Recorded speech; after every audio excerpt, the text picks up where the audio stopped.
High, আমি রাখি চলে এসেছি একটা মিনি ব্লগ নিয়ে। তো এখন যাচ্ছি আমি আর কর্তামশাই দুজনে মিলে বহরমপুর।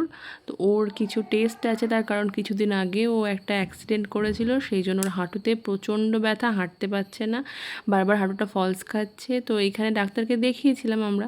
তো ডাক্তার এমআরআই করতে বলেছে, সেই জন্য আমরা বহরমপুর এমএল জেনে চলে এসেছি।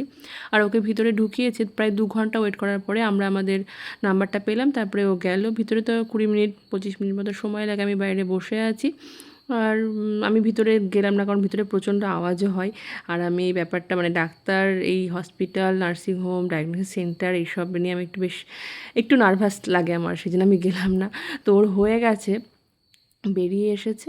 আর ওর একটা কলিগের বাড়ি বহরমপুর, তো ওনাকে দিয়ে রিপোর্টটা নিয়ে নেওয়া হবে, কারণ আমার না হলে বহরমপুর আসতে হবে। তো আমাদের তো এদিকের কাজ হয়ে গেছে, সকালে বেরিয়ে এসেছি।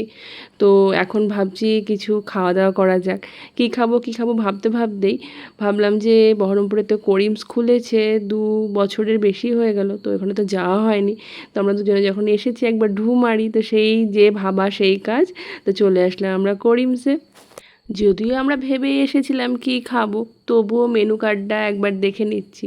আমি তো বিরিয়ানির একনিষ্ঠ প্রেমিকা, আমি অবশ্যই বিরিয়ানিই খাবো। তো মাটন বিরিয়ানি দুজনের, আর একটা সাইড ডিশ হিসেবে চিকেন নিলাম। ততক্ষণে খাবারটা আসবে, ভাবলাম সেই ফাঁকে একটু দুজনের ছবি টবি তুলে নিই। দুজনে এরকম করে ছেলে হওয়ার পর বোধহয় ছেলেকে রেখে দুজনে এরকমভাবে যায়নি, এই প্রথম যাওয়া।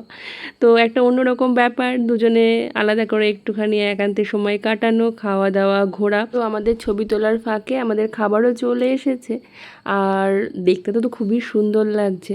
আর মাটনের পিসটা এত তুলতুলে, সামনে এরকম বিরিয়ানির হাঁড়ি রেখে আমি যে কীভাবে লোভ সম্বরণ করে ভিডিও বানাচ্ছি সেটা আমিই জানি। তো খাওয়া দাওয়া সেরে আমরা চলে আসলাম শপিং করতে, সুনিতাতে ঢুকেছি।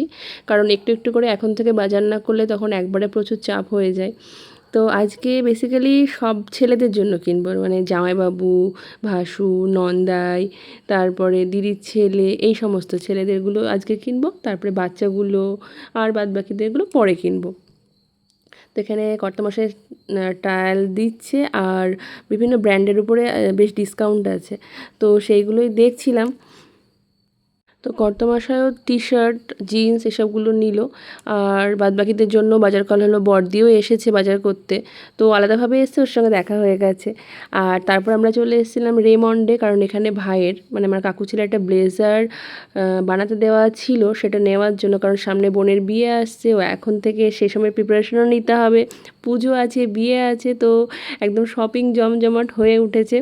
তো ভাইয়ের ব্লেজারটা আমাদের নেওয়া হয়ে গেছে। তো দিদি ওটা নিয়ে যেতে পারবে না, ও তো ট্রেনে বাড়ি যাবে, আমরা যেহেতু গাড়িতে এসেছি তো ভাবলাম ব্লেজারটা আমি নিয়ে যাই, পরে ভাই বাড়ি আসলে পরে ভাইকে দিয়ে পাঠিয়ে দেবো। তো আর বাইরে প্রচণ্ড কালো হয়ে মেঘ করেছে, আমরা বাড়ির পথে রওনাও দিয়ে দিয়েছি, মুষলধারে বৃষ্টি হচ্ছে। তো এবার মনে হচ্ছে কতক্ষণে বাড়ি পৌঁছাবো। শপিং টপিং সব হলে এবার মনে হচ্ছে ছেলেটাকে অনেকক্ষণ দেখিনি, সেই যে সকালে এসেছি। তো এবার বাড়ি যাই। কেমন ছিল আজকের ভিডিওটা কমেন্ট করে অবশ্যই জানাবেন। নতুন একটা ভিডিওতে সবার সঙ্গে আবার দেখাবে, ততক্ষণের জন্য সবাইকে টাটা।